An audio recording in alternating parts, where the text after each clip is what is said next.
Alright, what's up, worldwide family? YouTube land. Back at it again. Jimmy Flips. I appreciate y'all joining me.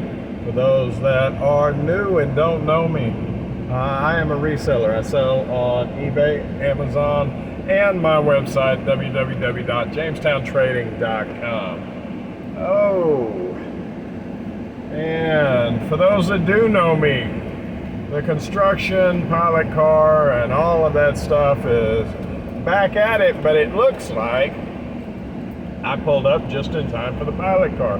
So maybe I won't be sitting here too long. All right, so eBay, Amazon, JamestownTrading.com. Let's see. The developments. This is first off, this is a blog about my life, my journey as a reseller. I am a new reseller that has been doing it just over a year. I made the decision July 9th. I became structured as a business on July 17th of last year. So right at a year. In that time, just about 500 SKUs, which is really cool. I'm on the downside of that at the moment, like 493. I am currently transferring my online store from one host to the next, and I am approximately right at halfway through that process of manually changing over the store. That being said, that's going real well. I'm actually ahead of schedule by right about a day. So that's huge. As you left me yesterday, I had ran out of listings on eBay without having to pay an insertion fee, which is 35 cents. So each listing would cost me 35 cents, and each month that it stayed on is 35 cents. As it sits, I'm supposed to have 250 a month. I've been thinking that there's been something a little wonky about the way that they keep count. As a matter of fact, I was looking into it yesterday because there's been times where, like most of last week, since I've been devoting more time to the flip from one host to the next, that I've noticed that count go down anyways, and I thought, well, maybe because I've found a few in my online store that weren't on eBay, and I'd adjusted there. I anticipated some movement. It just felt like there was more movement than what I was adjusting. Anyway, I got to looking and reading yesterday, and by the letter of, and the fees are kind of hard to decipher. I've even heard eBay called Feebay. Nevertheless, it looks like the way it's stated that they can charge me 35 cents for each listing as it renews every 30 days. Now, I've been doing this a year. I have been well over the 250 listings in my store for months now, and I've looked back, I've never been charged an insertion fee. So by the letter of what I'm reading, I should have been, not that I knew that going into this yesterday, but that I should have been. Long story short, when I woke up this morning, I did not have, and today's the day that it reset, I did not have 250 listings. All of a sudden I had 249. And I definitely haven't listed anything, so I'm not sure what's going on with that. I've got to take a look, but it will definitely change the way that I list and the way I do business. And maybe it's to eBay's benefit, in all fairness, but there are some things that I've spoken about supply and demand. There are a few things that when you buy them, the saturation rate of sellers to buyers offsets in such a drastic manner that the item for a time frame becomes unprofitable. There are things that I have that have instantly overnight gone from a going rate full market value of like $269 overnight down to 45, 50 bucks. I mean, lost 75% of their value overnight. You know, so if you buy into those things and overnight it becomes unprofitable, those particular items, you know, I would go ahead and list.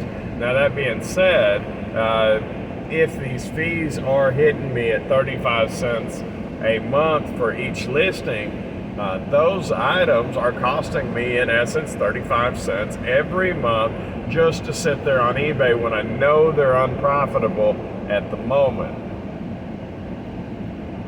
There's a good and bad side to this, meaning that I will have to change the way I do business, because that will impact me total as it sits right now in my small store, $150 a month, whether I sell things or not. If that's the way it is. Like I said, so far I haven't noticed any insertion fees, but my idea is not to stay the same small size, but I'm looking for 10 times, 15 times my current output, just to be totally self-sustainable. That's about the mark during the slow seasons that I need to be sustainable. That will give me approximately $3,000 a month during the slow season, and easily, 10 times that, 5 to 10 times that during the peak season. So, and maybe I've got to account feast and famine, whatever, but where I'm at now currently in my head is there are a lot of things that I have that are not worth spending 30 cents a month on. You know, I might as well literally garage sell them and be done with certain parts of my inventory. Also, like my books that are basically loss leaders that drive my traction in my store for the eBay metrics to show that I'm providing value. They're basically loss leaders. I don't make anything. On some of them, they actually cost me to put them up for sale. So, and cost by, I mean, when they sell, it actually costs me more than what than what it takes to ship it and fees. Literally a loss leader. So those things will absolutely have to be taken off, because they're just not worth 35 cents a month. The things that I'm what I call seeds, the items that have become overly saturated but do have intrinsic value, I'm going to have to delist those in order to avoid those fees during that time that the supply and demand offsets. Now, that's the bad. Now, the good is completely different, because I'm not the only seller that this affects, and other sellers are either going to have to delist or get off of eBay because it's not profitable. Because with my little store, on the downtime, I'm making, $300 a month. If I'm paying $150 of that $300 profit, and that's over and above all of the other, fees and stuff that I pay eBay, then I am down to literally, in the down season, $150 profit a month. Profit's profit, but, the time and effort that it takes. So, they are going to have to minimize their listings, just like I'm going to have to minimize mine. The dollar amounts, the price points of things. I have lunch boxes for school, that I bought for $4.50, but by the time I pay postage and fees, I make $1.50. Now, that being said, that's a 33% return for sticking a lunch box in a bag, a hard shell lunchbox into a bag and shipping it off.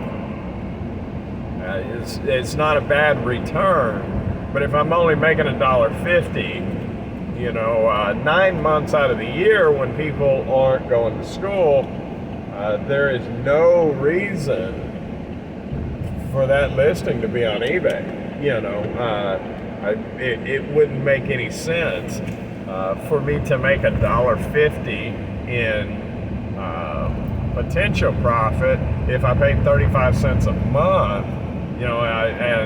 My math isn't great while I'm driving down the road, but if I pay 30 cents a month times 12 months, there's $3.60 expense for that one listing. And then that's another 12 times 5, 60 cents. So $4.20 per listing per year. So the things have to be worth that in the first place, and that doesn't mean every listing that I have. I have to drop off some packages, so I will be right back. All right, we're back. Thank you for waiting. I know it took a while. Okay, I do, and I appreciate your time, because I know that you could be anywhere in the world right now, but you're here with me, and I thank you for that. Here's the good side of all that.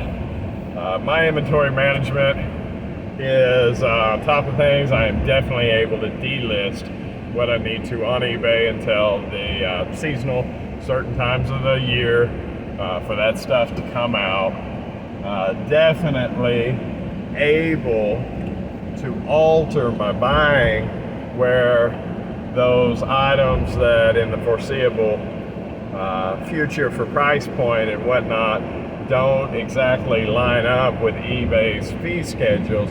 Those things, that's easy to alter moving forward. And the site having less sellers, that's a supply and demand issue too. If there's less sellers, that means more buyers for the sellers that are able to maintain and do business. So in all, I guess that's good news if I'm reading this situation correctly, and I guess time will tell. But I definitely know or can foresee that the way I do some of that is going to have to change. Maybe, in all honesty, it's possible that there are a few months of the year where I just don't make a whole lot, but the thought of paying whether I'm making it or not is a little frightening, and like I said, in the down months, at the current spot that I'm in, maybe I make $300 a month. If I'm paying $150 a month, then I'm still making money, right? And especially if I can limit it to that, maybe I'm paying $100 a month and still making the same $300. And then the store being 10, 15 times that is the primary goal, to make the job literally a luxury and not a necessity. Now I love my job. I don't want to lose my job. I don't want to leave my job. However, things do happen, and it's nice to have a plan B and a plan C and a plan D. I love multiple revenue streams.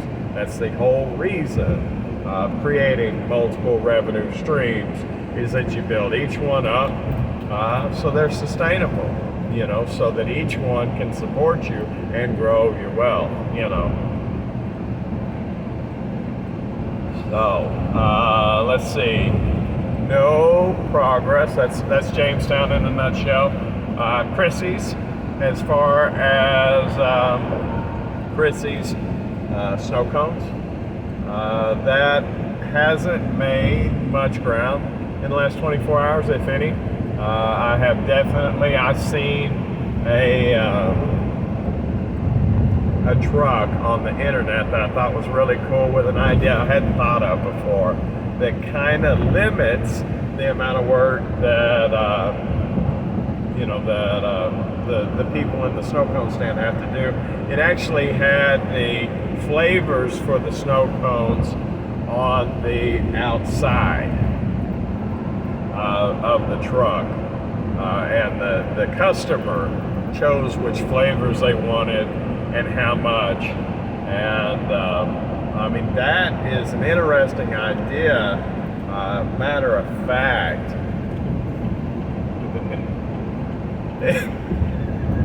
if they can choose their flavors, why not build the truck in a way that they can make their own snow cones? And the guy or the lady or the person in the truck is responsible for filling up the flavor containers, however that is the fountain, and filling the ice. But where the ice actually shoots out, you know, that the customers do that. I think personally that could be pretty neat for a customer. I know the first time I made a snow cone, I thought it was cool. And I think that would give them something neat to do. And not to mention, it would further limit the work that we have to do in order to make the business happen. You know, if somebody's just got to fill the ice and fill the syrup, they don't have to make the cones. Maybe could have several ice shaving stations along the side of the truck or trailer, whereas, you know, if you have one person making snow cones, you know, you can do maybe one every 45 seconds to a minute, you know. But if you have 3 people making their own snow cones, maybe you can get that food truck box turned on the side, spin it like a top, make that thing turn just a little bit faster, plus give a unique experience. When is the, you know, how often do you get to make your own snow cones? Personally, I think I'd pay for that. And I think they'll pay for that. So, I am at my job. Oops. I will talk to y'all later. Thanks for joining me, guys.